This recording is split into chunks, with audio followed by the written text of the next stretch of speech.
என் சொந்த அக்கௌண்ட்ல என்கிட்ட பணம் இருக்காது. அல்ல கர்த்தர் கொடுக்குற காசு இருக்கும். எனக்குன்னு தனிப்பட்ட முறையில் ஒன்றுமே இருக்காது. அப்படி இருந்தால் தான் நான் கர்த்தருடைய பிள்ளை. எனக்குன்னு நான் ஆஸ்தியை அந்தஸ்தை அது லொட்டு லொசுக்கு சேர்க்க ஆரம்பிச்சேன்னா கர்த்தரைய கூட இருக்கவே மாட்டாரு. நீ உனக்காக உலகத்தை சேர்த்துட்டு இருக்கிற. எதை சேர்க்கிற? உலகத்தை சேர்த்துட்டு இருக்க. உலக உறவினரை சேர்த்துட்டு இருக்கிற. அல்லேலூயா. கர்த்தர் ஒருவர் தான் கூட இருந்தா போதும். கர்த்தர் ஒருவர் கூட இருந்தா போதும். நீ கர்த்தரை மறுதளிச்ச காலம் எத்தனை காலம்? கர்த்தரை விட்டு பின்வாங்கி போனது எத்தனை காலம்? யாரை நம்பி? மனுஷனை நம்பி. மனுஷனை நம்பி நம்பி நம்பி நம்பி நம்பி கெட்டு போன நிறைய பேருக்கு இருக்கீங்க. ஆனா கர்த்தர் உங்களுடன் இருந்தாதான் டெடிகேட்டட் அபிஷேகம் உங்களுக்கு. அப்ப இந்த மகிமையான கிரீடம் என்பது உங்களுக்கு கொடுக்கிற அபிஷேகம் தான். உங்களுக்கு கொடுக்கிற பரிசுத்த ஆவியின் அபிஷேகம். அதனாலதான் கர்த்தர் மீண்டும் மீண்டும் மீண்டும் மீண்டும் உங்களுக்கு சொல்லுகிறாரு, தேவ பிள்ளைகளுக்கும் உலகத்தானுக்கும் நிறைய வித்தியாசத்தை காணும். உலகம் காணும். தேவ பிள்ளைகளுக்கும் சொல்லுங்க, கவனிங்க. தேவ பிள்ளைகளுக்கும் தம்பி கவனிங்க தம்பி, தேவ பிள்ளைகளுக்கும் உலகத்தானுக்கு என்னது வித்தியாசத்தை காட்டணும். நீ ஏசப்பா பிள்ளை ஞானஸ்தானம் எடுத்துக்கிட்டு திருவிருந்து வாங்கின உனக்கும் உலகத்தானுக்கு ஒரு வித்தியாசம் இருக்கணும். நீ அவனோட கூட ஊர்ற மட்டையா இருந்தா வித்தியாசத்தை பார்க்க முடியாது. அதனாலதான் கர்த்தர் வேறு பிரிக்கப்பட்டார். அல்லேலூயா. ஒரு பக்தன் பாடுறான் பாட்டு, தாயான வயிற்றில் உருவாகும் முன்னே என்னை தமக்காக தெரிந்து கொண்டு பிரித்தெடுத்தீர். எப்படியா? தாயான வயிற்றில் உருவாகும் முன்னே என்னை தமக்காக தெரிந்து கொண்டு பிரித்தெடுத்தீர். ஒரு தகப்பனை போல் என்னை சுமந்து வந்தீ, தினம் தள்ளி விடுவீர். சிறு பிள்ளையை போல் ஒரு தகப்பனை போல் என்னை சுமந்து வந்து தினம் தள்ளி விடுவீர். சிறு பிள்ளையை போல் மாதோடு அனைத்தவரை மாறிடுவேன். ஒரு மனதோடு இந்தவரை குறிப்பிடுவேன். மாதோடு அனைத்தவரை மாறிடுவேன். ஒரு மனதோடு இந்தவரை குறிப்பிடுவேன். நான் நடந்து வந்த பாதை எல்லாம் என்னை சுமந்து வந்த நேசரேசுவே. நான் நடந்து வந்த பாதை எல்லாம் என்னை சுமந்து வந்த நேசரேசுவே. வழி மாறி ஓடி ஒரு ஓடத்திலே கொஞ்சம் இல்லை பாரு சாய்ந்தேன் அடித்தளத்திலே. வழி மாறி ஓடி ஒரு ஓடத்திலே கொஞ்சம் இல்லை பாரு சாய்ந்தேன் அடித்தளத்திலே. பல கரம் கொடுத்து என்னை எடுத்து மீன் வயிற்றிலும் தனியிடம் கொடுத்து பல கரம் கொடுத்து அவர் என்னை எடுத்து மீன் வயிற்றிலும் தனியிடம் கொடுத்து அழியாத காத்தவரை பாடிடுவேன். பழிவிலகாமல் மீட்டவரை துதித்திடுவேன். சொல்லலாமா? அழியாமல் காத்தவரை பாடிடுவேன். பழிவிலகாமல் மீட்டவரை துதித்திடுவேன். நான் நடந்து வந்த பாதை எல்லாம் என்னை சுமந்து வந்த நேசரேசுவே. என்னை சுமந்து வந்த நேசரேசுவே. வெகு தூரம் நடந்து ஒரு மலை அருகே கொஞ்சம் நிலை பாரு சாய்ந்தேன் ஒரு செடி நிழலில். வெகு தூரம் நடந்து ஒரு மலை அருகே கொஞ்சம் நிலை பாரு சாய்ந்தேன் ஒரு செடி நிழலில். இருவேளையிலோ கருபாகம் கொண்டு சுவை கறியுடனே தினமப்பம் கொடுத்து. இருவேளையிலோ கருபாகம் கொண்டு சுவை கறியுடனே தினமப்பம்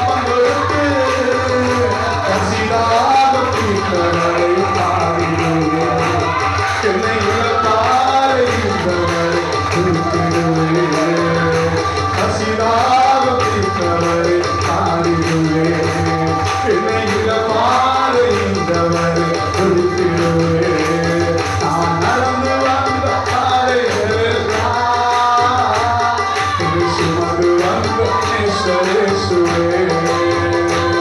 நான் நடந்து வந்த பாதைகள் எல்லாம் சுமந்து வந்த நேசரேசுவே. கடந்த கால பாவங்கள் எல்லாம் கடந்த கால பாவங்கள் எல்லாம் ஒரு குருசில் சுமந்து தீர்த்த நேசரே. ஒரு குருசில் சுமந்து தீர்த்த நேசரே. நான் நடந்து வந்த பாதைகள் எல்லாம் சுமந்து வந்த நேசரேசுவே. சுமந்து வந்த நேசரேசுவே. நடந்து வந்த ஒவ்வொரு பாதையும் அவர் என்னை சுமந்து வந்தாருங்க. அதான் அபிஷேகம். உன்னை வேலை செய்ய வைக்க மாட்டார், அவர் உனக்காக வேலையை செய்வார், உனக்காக அவர் யுத்தம் பண்ணுவார். அப்ப இவன் அபிஷேகம் பண்ணப்பட்டவனா இருந்தா கப்பல் அடியில போய் படுத்தாலும் அவனை தூக்கி எங்க பத்தி கொடுப்பான், கடல்ல போட்டாலும் அங்க திமிங்கலத்துக்கு கட்டளையிடுவாராம். அல்லேலூயா. அங்க ஒரு பெரிய மீன் இருக்குமா, அந்த மீன் சொல்லுவார, என் மகன் கடல்ல உள்ள போறான், அவனை 3 நாள் வயிற்றுக்குள்ள வச்சுக்க. அல்லேலூயா. 3 நாள் யோனா 3 நாள் வயிற்றுக்குள்ள இருக்கிறான். 3 நாள் வயிற்றுக்குள்ள இருக்கிறான். 3 நாள் தான் அவனுக்கு தெரியுது, ஆகா நம்ம அபிஷேகம் பண்ணப்பட்டவன், நம்ம வழி மாறி போனது தப்பு. இன்னைக்கு அபிஷேகத்தை கர்த்தர் கொடுத்துருக்கிறாரு, கொடுத்து ஒரு பொறுப்பை கொடுத்துருக்கிறாரு, ஒரு வேலையை கொடுத்துருக்கிறாரு. நீ எங்க போற, வழி மாறி போற. இந்த வழி மாற செய்யறது யாரு? பிசாசு. இப்ப யோனா வழி மாறி போயிட்டான், ஆனா கர்த்தர் அபிஷேகம் இருக்கு. அவன் வழி மாறி போனோடனே மீன் என்ன பண்றான், சீட்டு போடுறான், கப்பல் என்ன பண்ணுது, ஆடுது, அலை கொந்தளிக்குது. ஏன்டா கொந்தளிக்குதுன்னு பார்த்தா இங்க யாரோ கர்த்தருக்கு விரோதமான ஒரு ஆளு கப்பலுக்குள்ள இருக்கிறான். அல்லேலூயா. அப்படி யாருன்னு சீட்டு போட்டு பாக்குறாங்க. சீட்டு போட்டு பார்த்தா யோனாவின் பேர் விழுது. யோனாவின் பேர் வந்து யோனா எங்க போய் படுத்திருக்கிறான், கப்பலின் அடித்தட்டுல போய் படுத்திருக்கான். கப்பலின் அடித்தட்டுல போய் படுத்திருக்கான். படுத்த உடனே ஆளை குட்டா தூக்கிட்டு வந்து தண்ணில் போட்டாங்க. தண்ணில் அடிக்கிற கல்லில் தண்ணில் தூக்கி போட்டுனா அங்க பார்த்தா கர்த்தர் சொல்றாரு, என் மகன் ஒருத்தன் குதிப்பான், தூக்கி போடுவாங்க, அவனை வயிற்றுல வச்சுக்க 3 நாள். எத்தனை நாள்? 3 நாள் பாஸ்டிங். 3 நாள் அவன் என்ன பண்றான், கர்த்தரை துதித்தான். மீனின் வயிற்றில் யோனா துதித்தான், கட்டளை பிறந்தது. அல்லேலூயா. 3 நாள் கர்த்தர் என்ன பண்றான், மீன் வயிற்றுல யோனா துதிக்கிறான், கட்டளை பிறகுது. நீ போ, திரும்பவும் நினைவுக்கு போ. அது போய் அந்த மீன் எங்க போய் அவனை கக்கிச்சான், எந்த கரையில, நினைவே கரையில. அல்லேலூயா.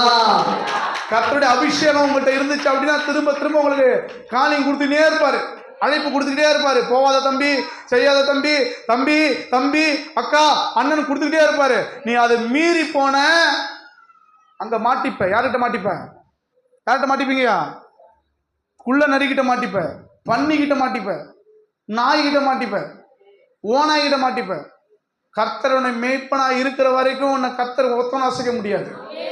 நீ கர்த்தருடைய அன்றல் பாதுகாப்புல இருக்கிற வரைக்கும் உன்னை ஒரு முடிய கூட தொட முடியாது. நீ கர்த்தர் அன்றை விட்டு நீ வெளியே போன உன்னை பிசாசு பார்த்துருவான், அவன் உறிஞ்சி இழுத்துருவாயா, உங்களுக்கு தெரியவே தெரியாது. என்னடா அது பிசாசு இருக்கிறான். இப்போ இங்க இருக்கிற நிறைய பேருக்குள்ள என்ன இருக்கும், பிசாசோட கிரியை இருக்கும், இருக்கான்னு சொல்ல முடியாது. ஆனா அந்த கிரியை அழிக்க இயேசு கிறிஸ்து உருவம் எடுத்திருக்கிறார், இயேசு கிறிஸ்து மகிமை எடுத்திருக்கிறார், இயேசு ஒரு நாள் அடிக்கப்பட்டிருக்கிறார்.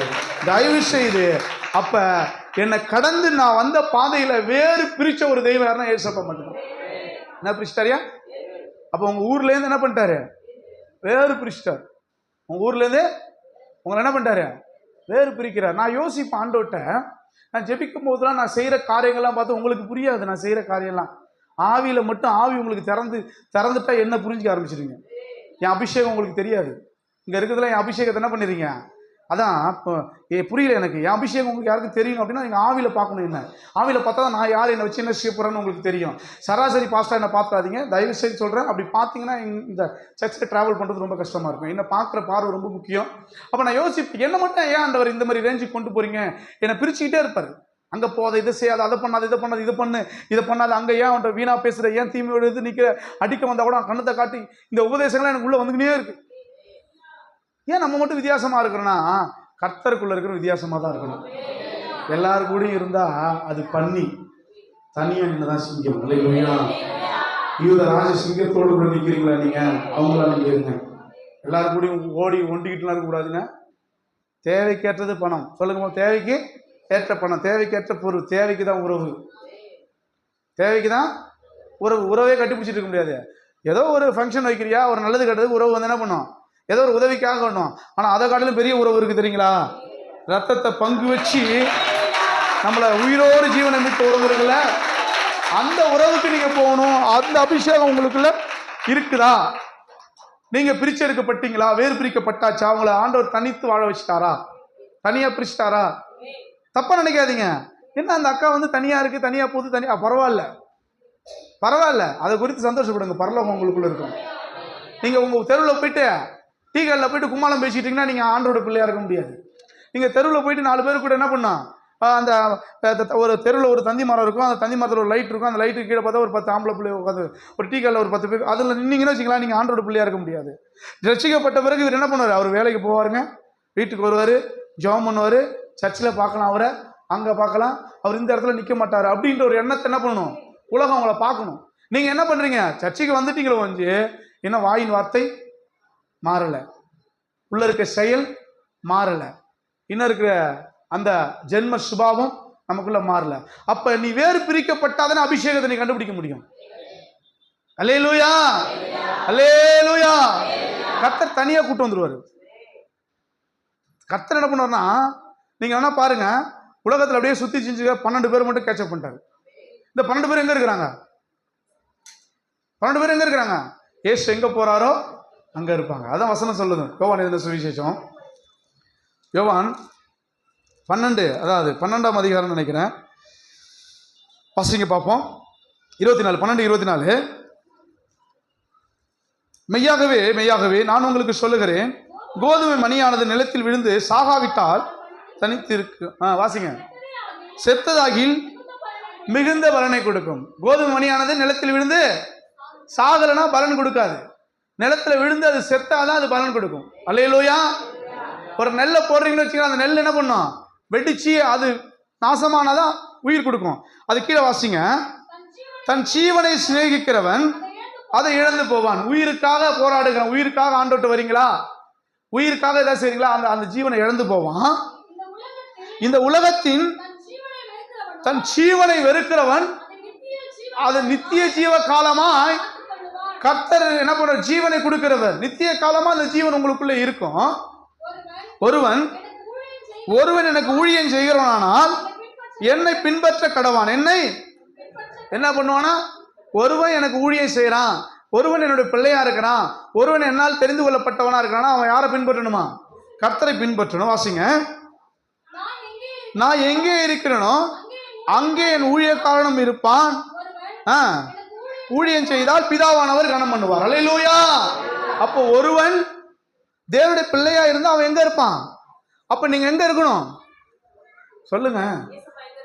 ஏங்க, சொந்தம் என்று சொல்லிக்கொள்ள உம்மை விட, பாட்டுல இல்லை இது, சொந்தம் என்று சொல்லிக்கொள்ள உம்மை விட யாரும் இல்ல. நான் பாடுறேன். சொத்து என்று அள்ளிக்கொள்ள உம்மை விட எதுவும் இல்ல. சொல்லுவீங்களா அப்படி? எனக்கு சொந்தக்காரனே இல்லை தெரியுங்களா உங்களுக்கு? எனக்கு ஏசப்பட்ட வந்தனமா, எனக்கு ஏசப்பட்ட வந்தனம் அன்னைக்கு என் சொந்த பந்தம் போயிடுச்சு. என் ஒய்ஃபுக்கும் சொந்த பந்தம் இல்லை, எனக்கும் சொந்த பந்தம் இல்லை. அப்படிப்பட்ட ஒரு உறவே இல்லாமல் போயிடுச்சு. சொந்த பந்தம்னு இல்லை. நான் போய் ஒரு 1000 ரூபாய் செஞ்சேன்னா அவன் எனக்கு ஒரு 1000 ரூபாய் செய்ய போறான், அவ்வளோதான். நான் போய் 1/2 பவுன் நகை போட்டேன்னா அவன் எனக்கு ஒரு 1/2 பவுன் நகை போட போறான், அவ்வளோதான். அவன் பெருசாலாம் எனக்கு கீச்சிட மாட்டான், ஆண்டவரை தவிர. நீ செஞ்சா அவனுக்கு வருவான், ஜெயிலாம் வர மாட்டான். அவன் சொந்தக்காரனா?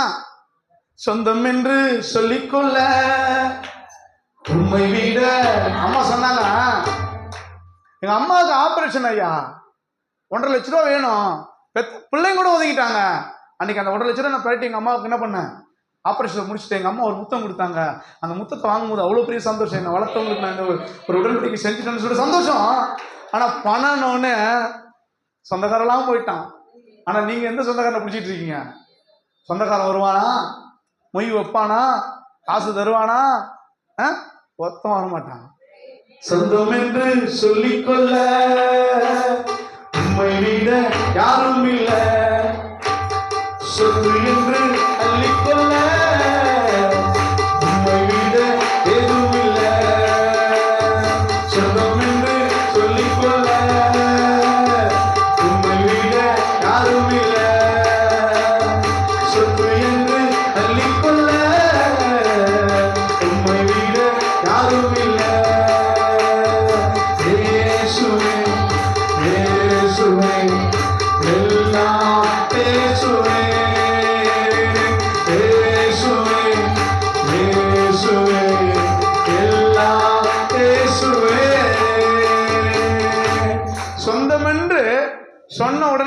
தான் நினைக்கிறேன்ப்பா. சொத்து எனக்கு ஒன்றும் இல்லை, நீ தான் எனக்கு பெரிய சொத்து. ஐயா என்ன சம்பாதிச்சு என்ன சேர்த்து வச்சு ஒன்றும் இல்லை, கொத்த பைக்கு தான் போக போகுது. இருக்கிற வரைக்கும் நல்லவனா சரியா சூப்பராக வாழ்ந்துட்டு போங்க. அன்றதான் விரும்புகிறாரு. ஆமீன் சொல்லுங்களேன், ஆமீன் சொல்லுங்களா ஐயா. அதனால என்ன பண்ணாதீங்க, பணத்துக்காகவோ பொருளுக்காகவோ சொந்தத்துக்காக பந்தத்துக்காக யாரை விட்டுறாதீங்க. அவர் கொடுத்த கிரீடத்தை இழந்துடாதீங்க. அவர் மேல உங்க மேல வச்சிருக்க ஒரு பெரிய கிரீடம் இருக்கு, அந்த கிரீடத்தை என்ன பண்றாதீங்க, இழந்து போயிடாதீங்க. அதுதான் ரொம்ப ரொம்ப முக்கியம். இன்னைக்கு இழந்து போன பிறகு அடுத்த பிசாசு உள்ள வந்துடும். அப்ப நமக்கு சொந்தம்னா யாருங்க? இயேசு மட்டும்தான். அந்த பரிசுத்த ஆவியானவர் ஒருவர் நம்ம கூட இருந்தா போதும். நமக்கு நம்மளை சொந்தத்திலிருந்து பிரிச்சிருவாரு, சொந்தத்திலிருந்து. அதனாலதான் சொல்றேன், என் நிமித்தம் உங்களுக்கு துன்பம் வந்தால்தான் பாக்கியவான். உங்க சொந்தக்காரெல்லாம் உங்கள்ட்ட எதுக்கு சண்டை போடுறான்? ஏசப்பாட்ட போனதுக்காக சண்டை போட்டா நீங்க பாக்கியவதி. உங்க சொந்தக்காரன் கடன் கொடுக்கல, பொருள் கொடுக்கல, அதுக்குன்னு சண்டை போட்டா அதெல்லாம் பாக்கியம் இல்லை. உங்க சொந்தம் பந்தம் எதுல பிரிறாங்க? இயேசுவின் நிமித்தம் உங்களை விட்டு பிரிஞ்சு போறான்னா ஸ்தோத்திரம் பண்ணிக்கங்க. நீங்க ஏசப்பாட்ட அதிகமா வர வர போய் உலக சடங்காச்சாரத்தில் மீண்டும் நீங்க ஏசப்பாட்ட கிட்ட வர வர சொந்தக்காரன் என்ன பண்ணுவான்? அப்பா வரமாட்டாரு, வர வேணாம், போயா, உன் அப்பா வேணாம் அம்மா வேணாம், என் இயேசு எனக்கு போதும், எனக்கு அவர் அப்பாவா இருப்பார் அம்மாவா இருப்பாரு, சொந்த மதத்தோட பெரிய சொந்த இயேசு சொல்லி கொடுக்குறாரு. அவர் சிந்திய ரத்தம் எனக்கு நீதிமானை மாற்றும். இல்லையா? அப்ப நீங்க இந்த உலகத்துல வேறு பிரிக்கப்படணும். நீங்க இந்த உலகத்துல தனி ஆளா இருந்தா மட்டும்தான் உங்க மேல அந்த அபிஷேகம் இருக்கும். அந்த அபிஷேகம் உங்களை எங்க வைக்காதுங்க, தரையில போடாதுங்க, உயரத்துக்கிட்டு போகும். அந்த அபிஷேகம் உங்களை என்ன பண்ணாது, கீழே வச்சிருக்காது, உங்களை உயர கொண்டு போயிடும். முதல்ல உங்களுக்கு அந்த அபிஷேகம் இருக்கான்னு முதல்ல பாருங்க. கர்த்தர் உங்களை அபிஷேகிச்சிருக்கிறாரா? நீ அபிஷேகம் பண்ணிட்டு ஒரு பாவம் பண்ணக்கூடாது. அபிஷேகம் பெற்ற நீ என்ன பண்ணக்கூடாது, ஒரு பாவமும் செய்யக்கூடாது. வாயளவில், உதட்டளவில், சரீர அளவில், கண்ணளவில் என்ன பண்ணக்கூடாது, பாவம் செய்யக்கூடாது. ஆண்டவர்கிட்ட வந்து ஒப்புரவாகணும். ஆண்டவரே என்னை மன்னிங்கப்பா, ஜெபிக்கணும், ஆண்டவர்கிட்ட கேட்கணும், ஆண்டவர்கிட்ட மன்றாடணும். அப்படி ஒரு அபிஷேகத்தை நீங்க பெற்றிருக்கீங்களா? அப்படின்னா தான் சபையில நீங்க நிற்க முடியும். கடைசி கால சபை ஒன்று வரப்போகுது, கடைசி கால சபை ஒன்று வரப்போகுது. அந்த கடைசி கால சபையில வந்து மிகப்பெரிய அக்கினி இறக்குவார் ஆண்டவர். வார்த்தையில் அக்கினி இறங்கும். அப்போ நீங்க பொசுங்கிடுவீங்க.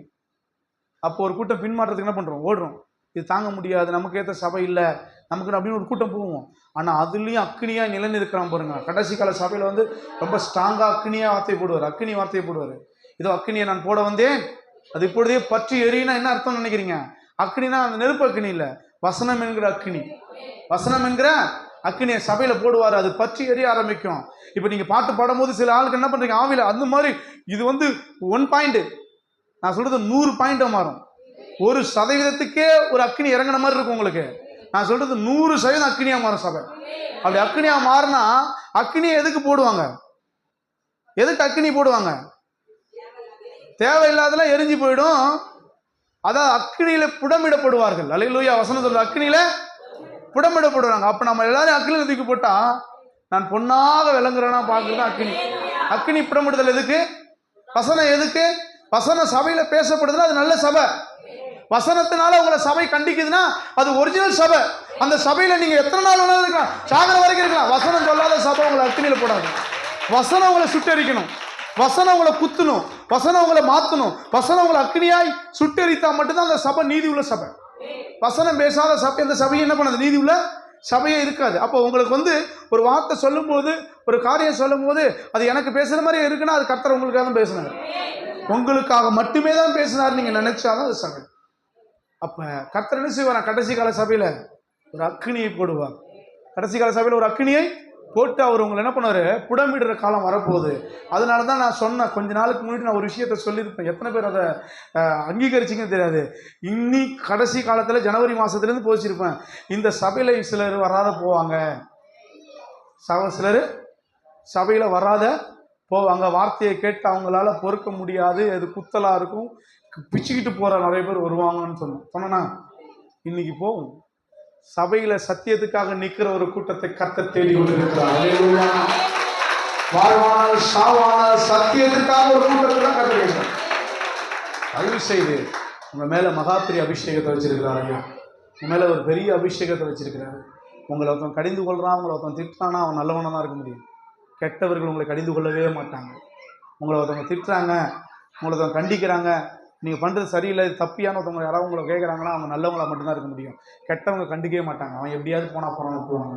நல்லவங்க கேட்பாங்க. அந்த அந்த வார்த்தையை நீங்கள் செவி கொடுத்து நல்ல விதத்துக்கு நீங்கள் போகணும் அப்படின்னா அந்த கிரீடம் என்கிற அபிஷேகத்தை நீங்கள் பெற்றுக்கொள்ள வேண்டும். பெற்றுக்கொள்றீங்களா? அந்த அபிஷேகத்தை நீங்கள் பெற்றுக்கிட்டு தான் போகணும். இது வரைக்கும் பெறல அப்படின்னா, இது வரைக்கும் அந்த டெடிக்கேட்டட் அந்த அந்த அர்ப்பணம் என்கிட்ட இல்லை. அதாவது இந்த 120 பேரை ஆண்டவர் எப்படி பிரிச்சாரோ அப்படி பிரிப்பார் கர்த்தர். அந்த 12 பேரை எப்படி கர்த்தர் என்ன பண்றாரு? உலகத்திலேருந்து பிரிச்சார்ல. எத்தனை பேர் பிரிச்சாரு? 12 பேரை பிரிச்சாரு. பார்த்தீங்களா? உலகத்தில் அவ்வளோ பேர் இருக்கிறாங்க. ஆண்டவருக்கு வேலை செய்ய எத்தனை பேர் வேணும்? வெறும் 12 பேரை மட்டும் கூப்பிட்டாரு தனியா.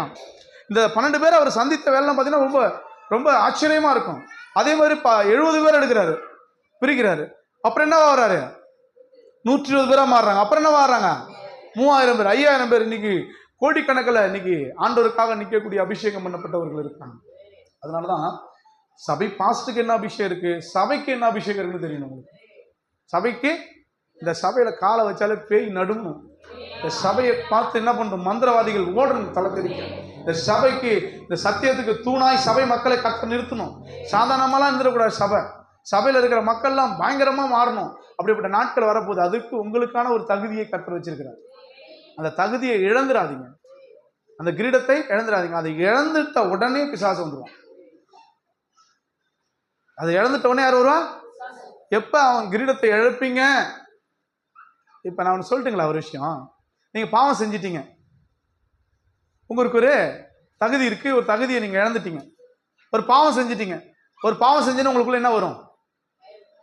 என்ன வருது சொல்லுங்க? என்ன வருது? பயம். ஏன்? அதுக்கு முன்னாடி என்ன பண்ணீங்க?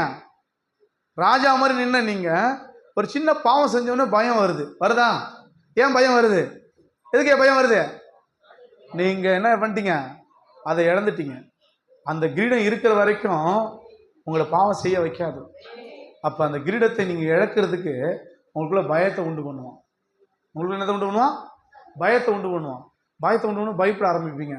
அதுக்கப்புறம் கொஞ்சம் கொஞ்சமா தீமையை தான் பயந்து பயந்து செய்யணும். நன்மையா திருட போறோம். எப்படி போவான்? இருட்டில் தான் போவான். பாத்தீங்களா? இருட்டில் போவான், பயந்து பயந்து போவான். யாராவது பார்த்துருவாங்களா, எல்லாம் பார்த்துருவாங்களா, அங்கே ஒரு ஆள் நிற்க வச்சுருவான். ஆனால் நல்லவன் எப்படி போவான்? தைரியமாக போவான். நீங்கள் நல்லவன் தான் கிரீடம்.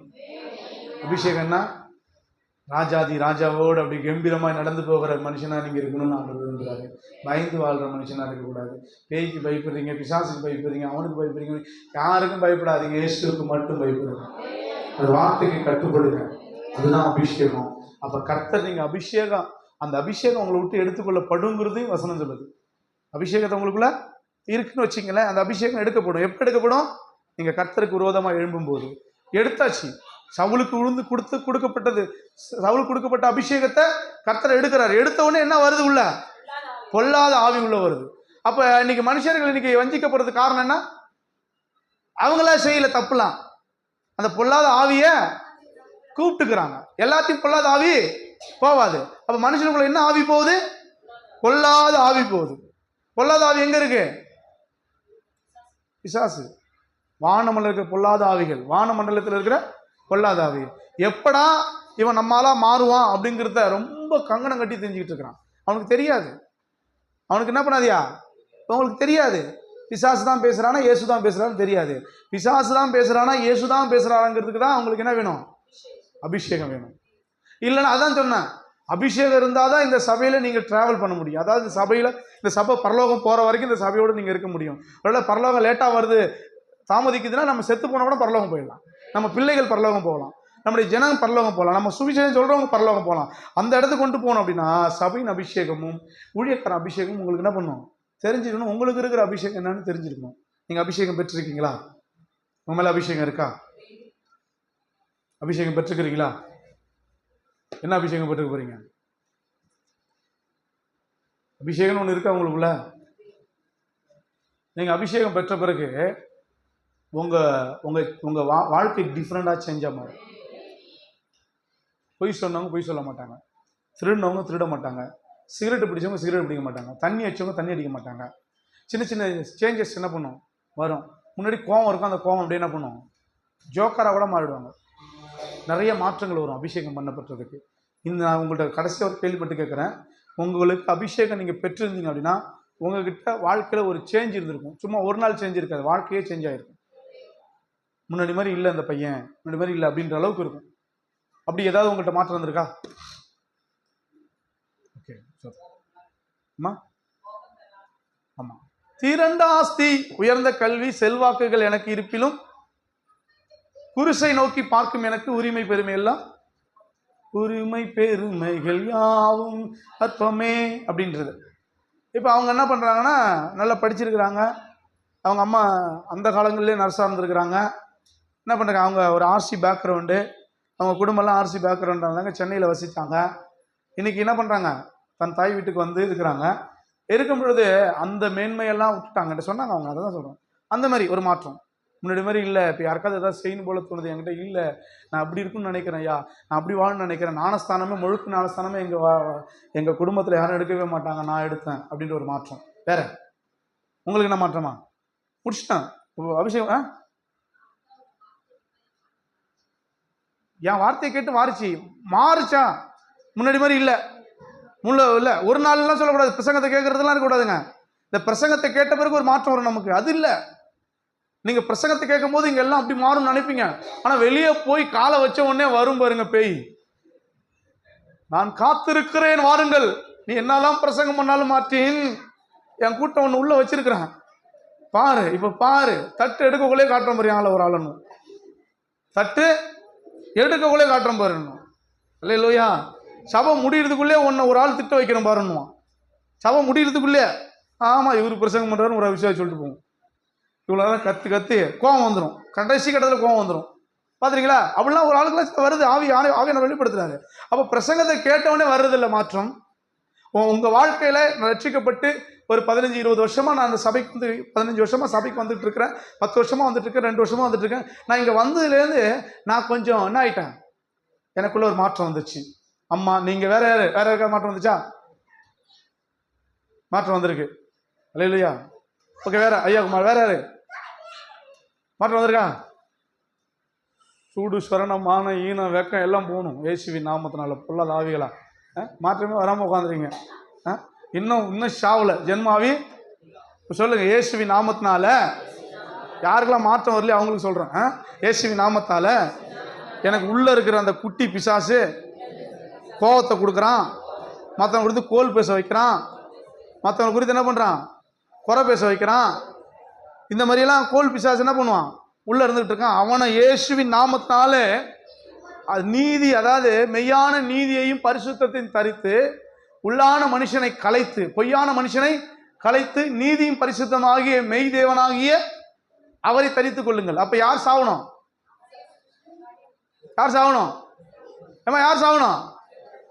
பிசாசு சாவணும். செத்தாதான் அபிஷேகம் வந்தாதான் பிசாசு சாவும். இல்லை நீங்க அபிஷேகத்தை விட்டுட்டீங்கன்னா பிசாசு உள்ள வருவான். இப்போ உங்களுக்குள்ள யார் இருக்கா? ஓகே, யார் இருக்கிறாங்களோ கர்த்தர் பார்த்து பாருன்னு வச்சுங்களேன். நான் கேட்டபடி இந்த அபிஷேகம் உங்களை மாற்றும். உங்களை அபிஷேகம் நாளுக்கு நாள் மாற்றும். புருஷனை வாடா போடான்னு இருப்பீங்க, இன்னைக்கு புருஷனை வாடா போடான்னு சொல்ல மாட்டீங்க. பிள்ளைகளை என்ன பண்ணுங்க, எப்படி நடக்கணும், அந்த தெய்வீக நாணம் உங்களுக்கு கிடைச்சிடும். முன்னாடி என்ன பண்ணா சும்மா ஒரு ஒன்றுக்கும் உதவாத ஆளாக இருந்திருப்போம். இன்றைக்கி நம்ம பேசுறதுலாம் நாணமானதாக மாறும். நம்ம கொஞ்சம் படிக்கலை தான், ஒன்றும் இல்லை, ஆனால் நமக்கு நல்ல நாணமும் கிருபையும் நிறைய வந்துக்கிட்டே இருக்கும். சுகபலன் ஆரோக்கியம் வந்துட்டு இருக்கும். நிறைய விஷயங்களுக்கு நீங்கள் பேசுனா அது சரியான வேடாக மாறும். நீங்கள் ஒரு இடத்துல தலைமைத்துவத்தில் நிற்க ஆரம்பிப்பீங்க. நீங்கள் குடும்பத்துக்கு ஒரு சரியான ஆளாக இருப்பீங்க. ஊரில் ஒரு நீதிபதியாக நீங்கள் நிற்க ஆரம்பிச்சிருக்கீங்க. அது காரணம் என்ன அப்படின்னா, நீங்களும் நானும் அந்த பரிசுத்த ஆவியின் அபிஷேகத்தை பெற்றுக்கிட்டோம். மாற்றம் வந்துருச்சா? நானும் ஐயாவும் பேசிக்கிட்டு இருந்தோம். இன்னைக்கு நிறைய பேர் நம்மளை மிஸ்யூஸ் பண்ணுறாங்கய்யா, நிறைய பேர் ஏமாத்துறாங்க அப்படின்னு சொன்னோம். அவர் ஐயா சொன்னார் என்கிட்ட, நிறைய பேர் ஏமாத்துறாங்க. விசுவாசிகள் பாஸ்டர் ஏமாத்துறாங்க, விசுவாசிகள் ஏமாத்துறாங்க, எல்லாரும் ஏமாத்துறாங்க. ஏமாத்துக்காரனை பார்த்தா உலகத்தில் திரும்பி பார்த்தா சுற்றி பார்த்தா இப்படி ஏமாத்துக்காரனாக தான் இருக்கிறான்னு வச்சுங்களேன். எல்லாம் ஏமாத்துக்காரனா. அப்போ நானும் பேசிக்கிட்டோம். அவர் சொன்னார், ஐயா அப்படி யாரையா பார்க்க முடியும் நல்லவங்களை? ஒரு 2-3 பேர், ஒரு 5-6 பேரை தான் பார்க்க முடியும். அப்போனா அவர் வயசுல இன்னைக்கு 65 வயசு ஆகுது.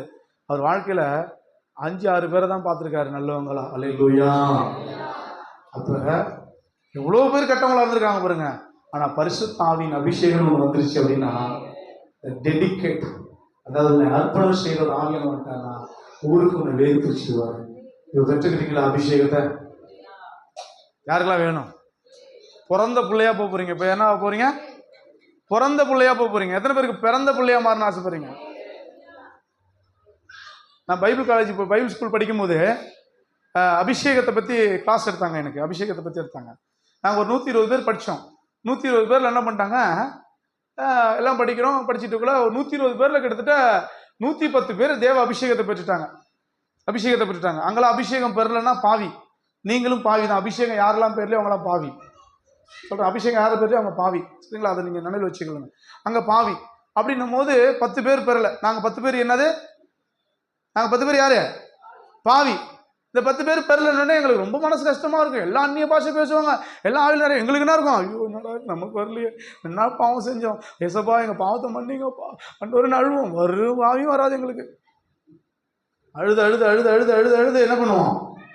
கேட்போம். ஒரு நாள் காலைல போய் என்ன பண்ணுறோம், அதே மாதிரி ஒரு 4 மணிக்கு எழுந்துச்சு அழுகுறோம். ஆண்டவர் எல்லாம் என்ன கேலி பண்ணுறாங்க. என் கூட வந்தவரை கேலி பண்ணுறாரு. மாற்றின்னு வந்துட்டு பாவம் இருக்குது தம்பி அப்படின்னாரு. எனக்கு ரொம்ப மனசு கஷ்டம்.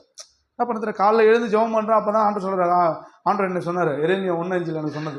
அதுதான் ஃபர்ஸ்ட் நான் வாசிக்கிறாரு பகுதின்னு வச்சுங்களேன். எரேமியா 1:5 அப்போ சொல்கிற, உன் தாயின் வயிற்றில் உருவாக்கும் முன்னே உன்னை பரிசுத்தம் பண்ணினேன், உன்னை அழைத்தேன் அப்படின்னு சொன்னாரா. சொன்னா ஒரே அழுவா. நான் அழுவுறத என் கூட அந்த சொன்னார்ல, என்னை கேலி பண்ணார் பாருங்க. அவரும் பார்க்குறாரு. அவர் என்ன கூட சாட்சி சொல்கிறார், நான் அழுது என் பைபிள் நனைஞ்சது உண்டு. போய் சும்மாலாம் சொல்லாங்க. அதனால தான் ஆவியானவருக்கும் எனக்கும் நிறைய ஒரு பெரிய நெருக்கம் இருக்குன்னு வச்சுங்களேன். நான் அழுது என் பைபிள் நனைஞ்சிருக்கு. அழுதுட்டு போகிறேன். அன்றைக்கி போகிறேன், கிளாஸ் நடக்குது, ஈவினிங் கிளாஸ். ஈவினிங் என்ன பண்ணுறாங்க, அந்த கிளாஸ் எடுக்க வராங்க. அதில் ஒருத்தர் டேனியல் அப்படிங்கிற ஒருத்தர் என்ன பண்ணுறாரு, பரிசுத்த ஆவியின் அபிஷேகம் யாரெல்லாம் பெறல அப்படின்னு கேட்குறாரு. உடனே வாஞ்சியோடு போய் என்ன பண்ணுறாங்க, உடனே வேகமாக ஓடி முட்டி போட்டேன். இந்த மாதிரி ஃபுல் ஃபீட் இருக்கும், முட்டி போட்டேன். முட்டி போட்டு 10 பேர் முட்டி போட்டாங்க. அவர் பாட்டு பாட ஆரம்பிச்சார். சரிப்பா, நீங்கள் அபிஷேகம் பெற்றவங்களாம் என்ன பண்ணுங்க, ஜெபம் பண்ணுங்க. இந்த 10 பேர் அபிஷேகம் பெறலன்றாங்க. இன்னைக்கு கர்த்தர் பலமாக வந்து இறங்க போகிறாரு, நம்ம ஜெபிப்போமா, ஆண்டவர் சமூகத்தில் ஜெபிப்போம்னு சொல்லிட்டு அப்படியே நிற்கிறாரு. நின்று ஜெபம் பண்ணுறாரு. அவர் ஜெபம் பண்ணுறாரு, இயேசுவின் நாமம் இனிதன நாமம், இணையில்லா நாமம், இன்ப நாமம் அப்படி அந்த பாட்டு தான் பாடுறாரு. அவர் ரொம்ப அந்த அக்னி இறக்குற மாதிரி டக்கு டக்கு டக்குனா இல்லை, ஸ்லோவாக பாடுறாரு. பாடினோடனே ஒரு பலத்த கையின் அப்படின்னு மற்றவங்களை எப்படி தொடுந்து ஒரு பெரிய ஒரு கையை வச்சு அப்படி அமுக்குனுச்சு. அப்படி துள்ளி குதிச்சு. அப்போ நான் ஜீன்ஸ் பேண்ட் போட்டிருக்கேன். அதுக்கு சாட்சி ஒரே ஒரு ஆள் தான், சுந்தர் இருக்கார்ல, சுந்தர் ஐயா. அவர் மட்டும்தான் சாட்சி. அவர் மட்டும் தான் என் கூட இருக்கிறாரு. சரிங்களா? வேற யாரும் இங்கே பார்க்க முடியாது. அவர் தான் இன்னைக்கு இருக்கிறாரு. அவர் தான் இருக்கிறாரு. அவர் எப்படி அபிஷேகம் பெற்றாருன்னு எனக்கு தெரியாது. கனவுல கண்டாங்க அப்படின்னு. நான் பற்ற அபிஷேகம்னா முட்டி போட்டு துள்ளி குதிச்சு பேண்ட், ஜீன்ஸ் பேண்ட் முட்டி கிழிஞ்சி ரத்தம் வந்துச்சு. ஒரு 1 hour ஆராதனையில் என்ன பண்ணுறோம், துள்ளி குதிச்சு அந்நிய பாஷை பேசிட்டேன். அந்நிய பாஷை பேசணுன்னு நான் ஒரு புதுசாக குழந்தைய பிறக்கிறேங்க. தாய்மடியில் தவழுகின்ற குழந்தையை போல தகப்பனே உம்மடியில் குழந்தையா மாற்றினோடனே ஒரு பிரதர் வந்தார். அங்கே படிக்கிற ஒரு பிரதர், மச்சேன் எல்லாரும் கொடுக்கப்பட்ட அபிஷேகம் அப்படின்னு தெரியாது, உனக்கு கொடுக்கப்பட்ட அபிஷேகம் ஒரு விசேஷம் இருக்கு. நீ இனிமே தான் என்ன பண்ணணும், இனிமே தான் நீ ஜாக்கிரதையாக நடக்கணும், இனிமே தான் நீ ஜாக்கிரதையாக பேசணும், அதிகமாக பேசாத, நைட்டில் தூங்காத, பைபிள் படிக்கணும். அப்போ தானே நான் படிக்க ஆரம்பித்தேன். ஒரு நாளில் புதிய ஏற்பாடு படித்தோம், ஒரே நாளில் மத்திய சுவிசேஷம் படிப்போம், ஒரே நாளில் லூக்கா படிப்போம். அப்போ தான் நான் படிக்க கற்றுக்கிட்டேன். அந்த நேரங்கள் தான் நான் பைபிள் படித்தது அதிகம். பைபிள் படித்து கற்றுக்க ஆரம்பித்தேன், பேச ஆரம்பித்தேன், அப்படி பாட்ட ஆரம்பித்தேன், பிரசங்கம் பண்ண ஆரம்பித்தேன், என்ன நானே வளர்த்துக்க ஆரம்பித்தேன். எனக்குள்ளே இருக்கிற ஆவியானவர் எனக்குள்ளே இருக்கிறத நான் அறிய ஆரம்பித்தேன். ரொம்ப எனக்கு நிறைய விஷயங்கள், எனக்குள்ள தாழ்மை எல்லாம் வந்துச்சு, எல்லாம் மாற ஆரம்பிச்சு. ஒன்று ஒன்றா மாறுது. கெட்டதெல்லாம் அந்த ராஜீவ் நிறுத்தத்தில் கெட்டதெல்லாம் வெளியே போகிற மாதிரி ஒன்று ஒன்றா வெளியே போகுது, உள்ளே ஒன்று ஒன்றா வருது. பெற வேண்டியதெல்லாம் பெறேன், விட வேண்டியதெல்லாம் விட்டுட்டு ஊழியத்துக்கு வந்துட்டேன். ஊழியத்துக்கு வந்து அப்படியே கற்று இன்னைக்கு உங்கள் அளவில் நிற்கிறேன். பார்த்தீங்களா, அந்த அபிஷேகம் தான் என்னை நடத்துது. அதனால தான் எல்லாரும் மாதிரியும் நான் இருக்க மாட்டேன், எல்லாரும் மாதிரியும் நான் இருக்க மாட்டேன். என்னை கர்த்தர் வித்தியாசமாக தான் வச்சுப்பார். ஒருவேளை ஒரு நாளைக்கே நான் மரணத்தை தழுவுறேன் அப்படின்னா நீங்கள் என்னை பற்றி சொல்லுவீங்க, மார்ட்டின் அந்த தம்பி பாஸ்டர் இருந்தார், அவர் சொன்னது இப்போ நீங்கள் மறந்துடுவீங்க. ஒருவேளை நாளைக்கு நான் இல்லைனா, ஒருவேளை எனக்கு ஒரு மரணம் தழுவிடுச்சு அப்படின்னா, கிறிஸ்து எனக்கு ஜீவன், சாவு எனக்கு ஆதாயம், இந்த மாதிரி ஒருவேளை செத்து போயிட்டேன்னா நான் சொன்னதை நினச்சினேச்சிங்க அப்படிங்க. ஏன்னா நான் சொன்ன வார்த்தைகள் எல்லாம் ஒரு மனிதனை உயிர்ப்பிக்கிற வார்த்தைகள், தப்புக்காக சொல்லவே மாட்டேன். நீங்கள் நல்லா இருக்கணுங்கிற வேர்டை தான் என்ன பண்ணுறது, சபை கொடுத்துட்டு இருக்கு. அதை நீங்கள் என்ன பண்ணுறீங்க, கனவீனப்படுத்தி வீணாக்கிடாதீங்க, அதை இழந்து போயிடாதீங்க. அந்த அபிஷேகம் ரொம்ப முக்கியம். இந்த சபையில் நீங்கள் இருக்கிறதே பெரிய பாக்கியம். இந்த சபையில் நீங்கள் விசுவாசியாக இருக்கிறதே மிகப்பெரிய ஒரு பாக்கியம். அதை நீங்கள் புரிந்து கொண்டு அபிஷேகத்தை பெற்றுக்கோங்க. பெற்றுக்கிறீங்களா? அபிஷேகம் பெற்றுக்கிறீங்களா? ஒரு 5 நிமிஷம் உங்களோடு கூட என்ன பண்ண அபிஷேகத்துக்கு நம்ம ஜெபிக்க போகிறோம். அபிஷேகம் என்பது அர்ப்பணம். அதாவது பரிசுத்த ஆவியின் அபிஷேகம், அர்ப்பணம். பெற்றுக்கிறீங்களாமா? அன்பு கரசியாமா விசுவாசிக்கிறீங்களா? பெற்றுக்கிறீங்கன்னு ஆவியானவர் வருவார்னு விசுவாசிக்கிறீங்களா? ஸ்தோத்திரம். ஹல்லேலூயா.